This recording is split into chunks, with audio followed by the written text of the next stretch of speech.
una ventaja distintiva en relación a los demás. Por ejemplo, los rectos, ¿cuál es la ventaja más importante? Costo, ¿no? Es el más bajo costo. Especialmente por la fabricación y mayor rendimiento. ¿Por qué? La pura, ¿no? En teoría, 96-98%. ¿Cuál es la desventaja? El ruido. Mucho ruido a altas velocidades. Entonces vienen los helicoidales, ¿no? Justamente para reducir esa desventaja que tienen, ¿no? El ruido. Entonces son silenciosos, ¿no? Son silenciosos. Esa es la principal ventaja. Y se usan normalmente en ejes paralelos, pero cuando los ejes son cruzados, disminuye muchísimo su rendimiento. Entonces ahí aparecen los cónicos, ¿no? Los cónicos que también pueden trabajar en ejes que se cortan o que se cruzan a ángulos de 90 grados normalmente, pero puede ser a cualquier ángulo y transmiten entonces potencias o velocidades a ejes no paralelos, pero con alto rendimiento, ¿no? Desde los cruzados. Y ahí nuevamente tenemos los cónicos rectos, los cónicos helicoidales, los hipoidales. ¿Cuál es la ventaja de los hipoidales? Puede ser ejes que no se cruzan, desfasados. ¿Y qué más? Funcionan en menor espacio. En menor espacio. En menor espacio, ¿no? En menor espacio. Ocupa menor volumen en el espacio. Entonces, bueno, eso hemos visto hasta ahora. Pero todos estos tienen una relación de velocidades máximo de 6 a 1, ¿no? 4 a 1 normal, pero 6 máximo. En una sola, en un solo paso, digamos. Cuando nosotros necesitamos una reducción de velocidades grande, tenemos que hacer un tren de engranaje, ¿no? De 4, 6 engranajes. Que evidentemente eso es un mayor costo y mayor espacio. Pues ahí vienen los mecanismos de tornillos sin corona, que en un espacio muy reducido son capaces de reducir la velocidad hasta 100 a 1 en un solo paso. 20 a 1 es normal, 25, 30, 40 a 1 en un solo paso es normal. Entonces la gran ventaja de esto es que son grandes reductores de velocidad en muy pequeños espacios. Pero ¿qué pasa? Aquí hay dos cosas. La primera, que ya no cumple la ley del engrane, la acción conjugada. Los perfiles pueden ser cualquier perfil, porque la transmisión ya no es por rodadura, sino es puro deslizamiento. Puro deslizamiento. Entonces, como no cumple la ley del engrane, ¿qué significa? Los diámetros entre estos puede ser cualquiera. Especialmente el tornillo puede ser cualquier diámetro. Porque no hay la relación de velocidades no tiene nada que ver con los diámetros. Porque son en ejes perpendiculares. Este está algo así y este está algo así. Entonces no tiene nada que ver. Lo único que sí es que el paso el paso del engranaje debe ser igual al paso del tornillo. Y este de aquí, por eso se llama el mecanismo tornillo sin fin y corona, porque este es el perfil de un tornillo este. Y este sí es la corona, es una rueda dentada. Pues aquí se cumple de que el módulo es el diámetro sobre el número de dientes, ¿no? Aquí el módulo tangencial o circunferencial. Pero aquí nada que ver. El módulo de este no es diámetro del número de dientes, porque ese no tiene dientes, tiene filetes. El tornillo sin fin. Con la relación de velocidades, ya no es número de dientes de este sobre el número de dientes de este, porque este no tiene dientes, este tiene filetes. Entonces, número de dientes sobre el número de filetes. ¿Y dónde se ve el filete? En el culito, ¿no? Aquí en el culito de cuántos filetes. Aquí, por ejemplo, vemos claramente que es de un solo filete, porque aquí en el culito solamente hay una entrada, ¿no? Aquí hay una entrada.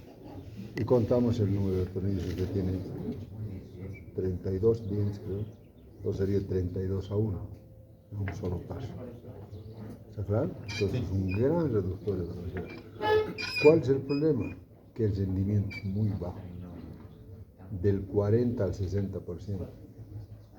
En promedio pone 50%, vale decir que 50% de la potencia que entra se va por fricción. Primero que pierdes mucho, ¿no? Y luego te generas mucho calor que tienes que disipar. Entonces, para potencias muy elevadas, no conviene. Supongamos 200 HP. 100 HP estarías tirando al río, ¿no?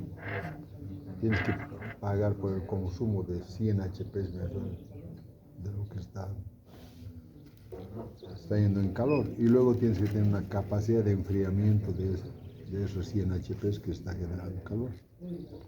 Por lo tanto, no conviene utilizar altas potencias. En general se recomienda usos menores a 5 HP. Más bien, su uso normal está entre medio HP, 2 HP. Ahí se usa bien. Hay casos especiales que se utilizan hasta 20 HP. Pero más allá no se recomienda porque, como les digo, es mucha pérdida. ¿Está claro? Bueno, entonces, dicho eso, aquí no cumple la ley del engrane. ¿Cómo se halla el diámetro entonces de este y de este? El diámetro de este depende, en este sí cumple que el módulo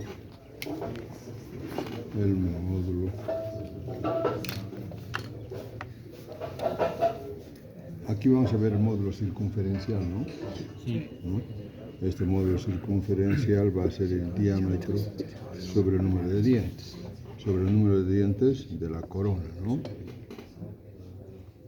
Entonces el diámetro no puede ser cualquiera, tiene, ¿no? En función de esto. Ahora, este módulo circunferencial tiene que ser igual al módulo axial, ¿no? De estos, porque y este resulta ser la axial. Entonces, el módulo circunferencial de la corona tiene que ser igual al módulo axial del tornillo, ¿no? Y dependiendo cómo se está fabricando, como este puede ser cualquier perfil, como no cumple la ley del engrane, puede ser cualquier perfil. Entonces el perfil normalmente puede ser trapezoidal o puede ser revolvente. Dependiendo con qué fabriques esto, si fabricas con torno, va a ser módulo axial, ¿no? Porque la cuchilla va a ser así. Si fabricas esto en la fresa puedes utilizar un módulo, un perfil revolvente. ¿Está claro? Entonces, si en este utilizamos el perfil envolvente, entonces acá este tiene una inclinación, ¿no? Igual que todos esos tienen una inclinación, y vas a tener aquí el ángulo de hélice, ¿no? Y este es el ángulo de avance. Entonces este igual tiene un ángulo de hélice y un ángulo de avance. ¿Está claro? Por lo tanto, aquí va a haber un perfil viendo de arriba en la rueda.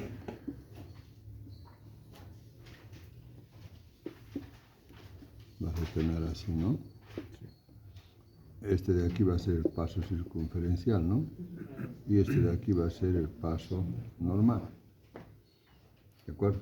Dependiendo cómo vas a fabricar. Si vas a fabricar y este módulo circunferencial es igual al paso axial del tornillo, ¿no?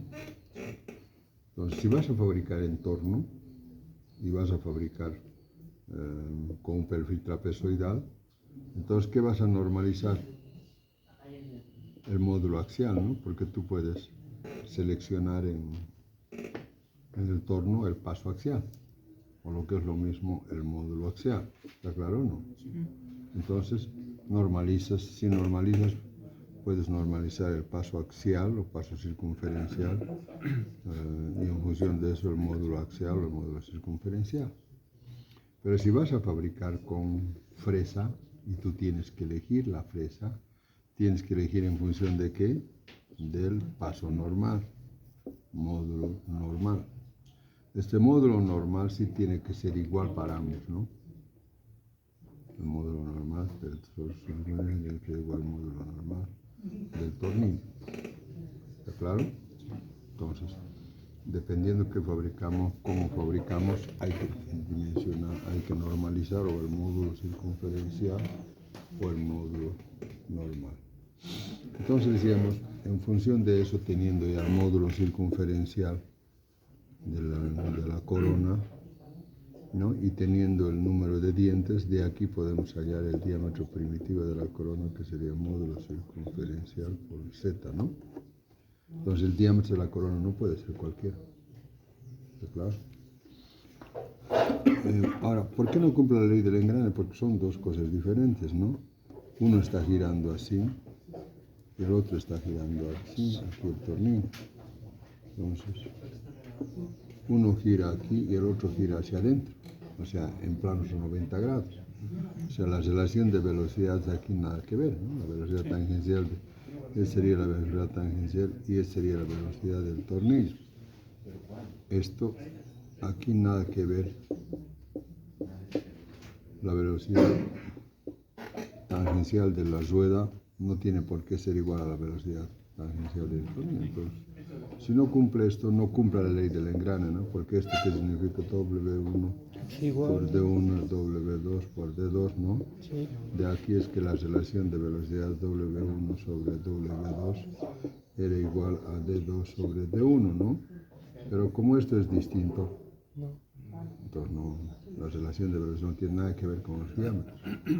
Quiere decir que este diámetro de aquí puede ser cualquiera. Puede ser cualquiera. La única condición, este diámetro de 2,1 puede ser cualquiera. ¿Cuál es la única condición? Que si esta es la distancia entre centros, A debe ser igual a D1 más D2 sobre 2, ¿no? Esa es la única condición. Entonces, si tú te das una distancia entre centros y tienes D2, puedes hallar cuánto vale D1. Pero esta distancia entre centros tú también te puedes dar.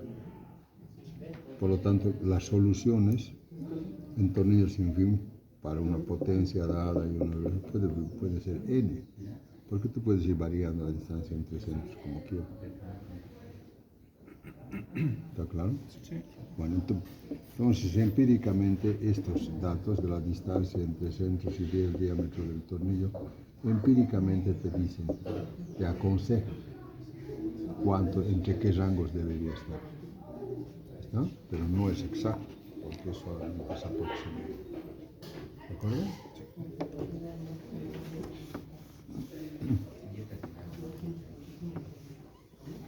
Bien. Entonces eso. Ahora bien, eso es desde el punto. Las fallas. Hemos dicho que es por fricción, ¿no?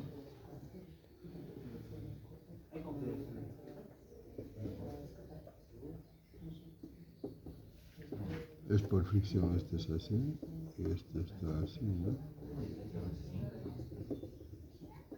Así. Este gira aquí y este gira hacia adentro. Bueno, aquí evidentemente va a haber fuerza sobre los dientes, ¿no? Sobre los dientes igual va a haber fuerza.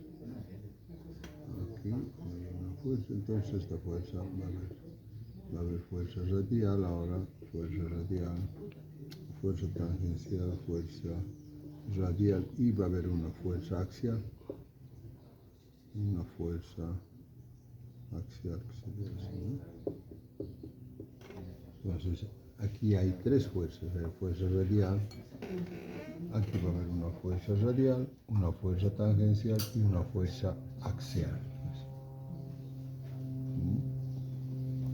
Una fuerza axial. Y eso vamos a ver lo siguiente, por ejemplo,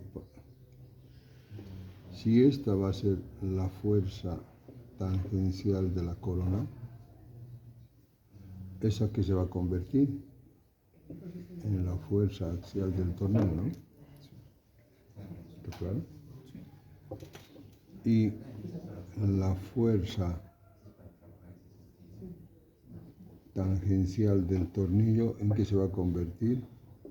En la fuerza axial de la corona, ¿no? Y la fuerza radial de la corona va a ser igual a la fuerza radial del tornillo. Los únicos son iguales, los otros son complementarios, ¿no? Bueno, entonces estos tipos estos de acá van a producir fallas en el diente, ¿no? Una falla evidentemente va a ser la rotura, ¿no? En este caso es la fuerza tangencial sobre la corona. ¿Qué se va a hacer? Se va a romper acá, ¿no? Eso hemos visto por las ecuaciones de Lewis. ¿Está claro? Bueno, pero aquí hay mucha fricción, ¿no? Y cuando hay fricción, cualquier principio bien, entonces las fallas pueden ser rotura por flexión, y esta puede ser estática o dinámica, ¿no? Por fatiga. Y la otra sería por fricción, por fricción, que sería por desgaste, ¿no? Sí. En realidad, desgaste debido a qué? Debido a la fricción, alta fricción, ¿no? Entonces, cuando hay alta fricción, ¿qué principio debemos utilizar? Queso con vidrio. Queso versus vidrio, ¿no? Siempre que hay fricción debemos acordarnos del principio del queso con vidrio. Entonces, aquí, ¿cuál es el que vale más, la corona o el tornillo? La corona. La corona.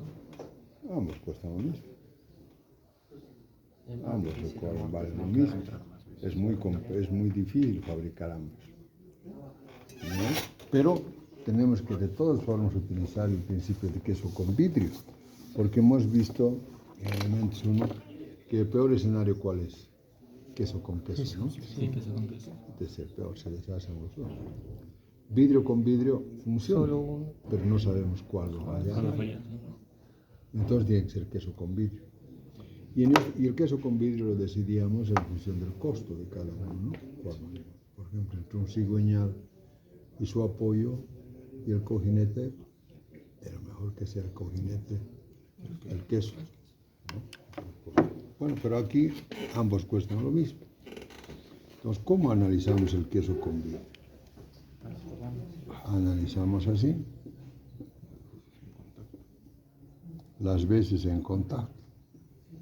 Si supongamos la relación que sea 20 a 1.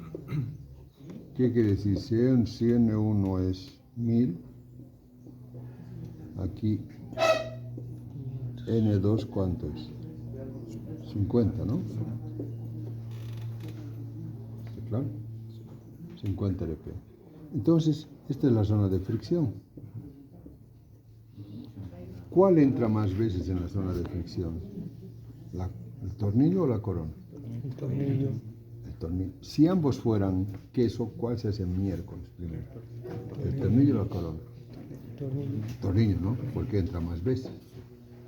¿Está claro o no? Si ambos fueran duros, ¿cuál sería bolsa primero? ¿El tornillo o la corona? El tornillo, porque entra más veces. Entonces digo, pero realmente mirase 50 veces más.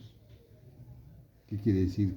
Que si fueran del mismo material, duraría 50 veces menos que la corona, ¿no? Y nosotros queremos que más o menos duren igual, ¿no? Entonces, ¿qué hacemos? Decimos, ¿cuál va a ser duro, cuál va a ser el queso? La corona. Este va a ser el queso y este va a ser el vidrio. Pero aún así, esto realmente va a estar muy sometido a desgaste. Aún 50 veces. Entonces, este vidrio normalmente tiene que ser ya sea un acero templado o cementado o fundición, ¿no? Tiene que tener altísimo dureza. Entonces un tornillo sin fin que no tenga un tratamiento térmico no va a durar, porque realmente la fricción sobre él es muy grande. Pero entonces así, yo he visto a los pequeños empresarios que han hecho al revés. Han tirado este de bronce y este de fundición. Puta, puta, no dura, mira, puta, pero lo has hecho al revés, sí. Ese tiene que ser mucho más duro que este. ¿Está claro? Entonces, ¿y cuál será lo más crítico entre la rotura y la fricción? La fricción, ¿no? Entonces, la fricción. Ahora, habíamos dicho rotura, ¿no? La rotura. La rotura, ¿el tornillo o la corona?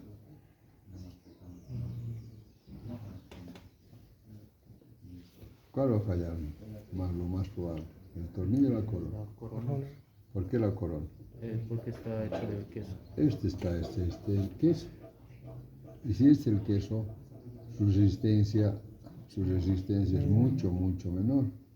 Entonces lo más probable es que falle la corona, ¿no? Y al desgaste, ¿cuál crees que va a fallar? ¿El tornillo o la corona?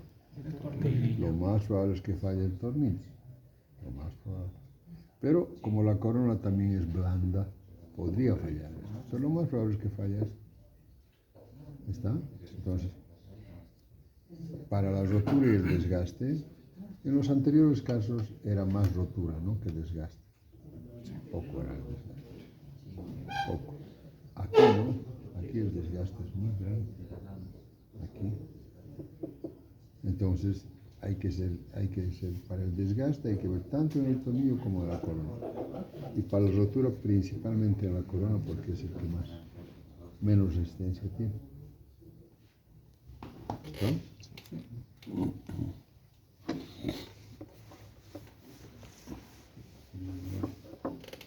¿Qué más sabes?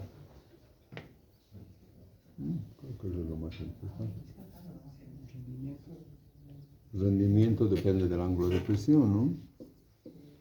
Del ángulo. El rendimiento es función del ángulo de hélice, ¿no? La retornabilidad también. Que sean retornos.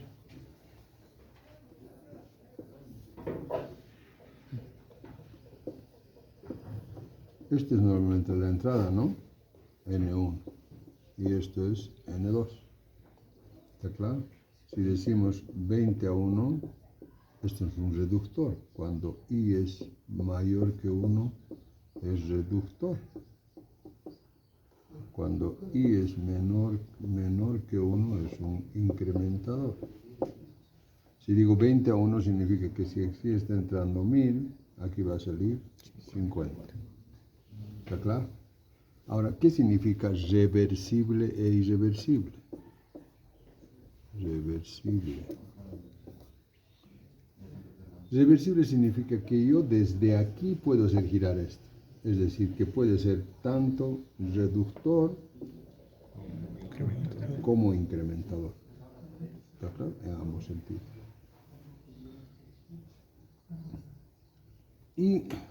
Pero cuando es pero si bien es un gran reductor de velocidad, N1 a 20, también es un multiplicador de torque. Porque si aquí era un torque MT, aquí también va a ser el MT2, va a ser 50 veces MT1. Es decir, el torque, porque la potencia, ¿se acuerdan que va a ser el momento torsor por velocidad angular dividido 75, ¿no? Sí. Esto debe ser constante, sería MT2, W2, sobre 75. Eso se te va con esto. Y te queda de que lo mismo MT1 sobre MT2 va a ser a W2 sobre W1, ¿no? Entonces el momento torsor es directamente proporcional a la relación de velocidad.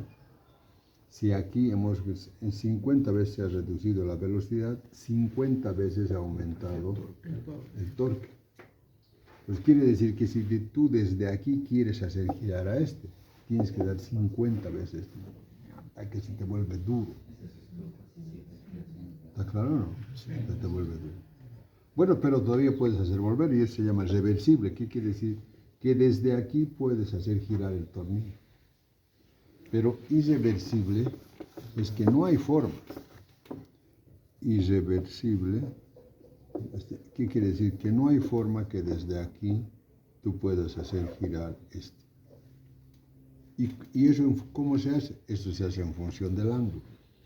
A ver, si yo tengo el tornillo así, este es el tornillo, ¿no? Este es el ángulo, este es así. Este es el ángulo de hélice, ¿no? Entonces, para hacer girar aquí, si yo hago una fuerza perpendicular a esta, la fuerza siempre es perpendicular al diente, ¿se acuerdan? Si hago una fuerza perpendicular a esta se va a tener una componente axial y una componente tangencial, ¿no? Y esta tangencial va a hacer girar o no? Va a hacer girar, ¿no? ¿Está claro o no? Ahora, este es entonces el ángulo de hélice. Cuanto beta va creciendo, se va a volver así, recto, ¿no? Entonces la fuerza normal va a estar aquí, ¿no? ¿Sí o no? Perpendicular al diente. ¿Esta va a poder hacer girar? ¿Tiene una componente tangencial? No. No. ¿Está claro? Entonces, esto no. Entonces, y este es el ángulo, se llama el ángulo de avance, ¿no? Entonces, si este de ángulo de avance es muy pequeño, es menor a 4 grados, entonces se vuelve irreversible. ¿Está claro? O lo que es lo mismo, sería h del tornillo, pero el h de este lambda tiene que ser el ángulo complementario de este, ¿no? De este. Tienen que ser complementarios. El ángulo de avance del tornillo tiene que ser igual al ángulo de hélice de la corona. ¿Está claro? Entonces, para que sea irreversible, el ángulo de la corona debe ser menor o igual que 4 grados, el ángulo de hélice. Entonces, en ese caso, definitivamente no hay forma. Por más que le des la potencia que le des, no hay forma.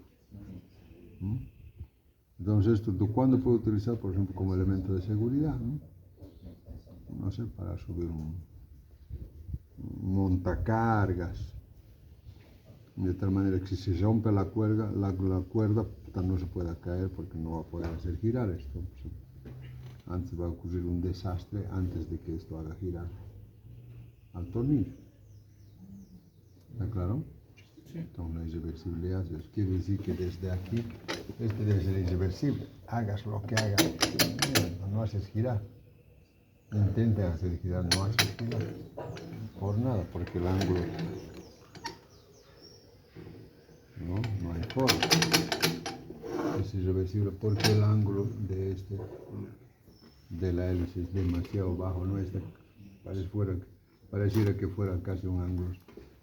Pareciera que fuera casi recto, ¿no? Pero si fuera recto, ¿podría ser girar desde aquí? No hay forma, ¿no?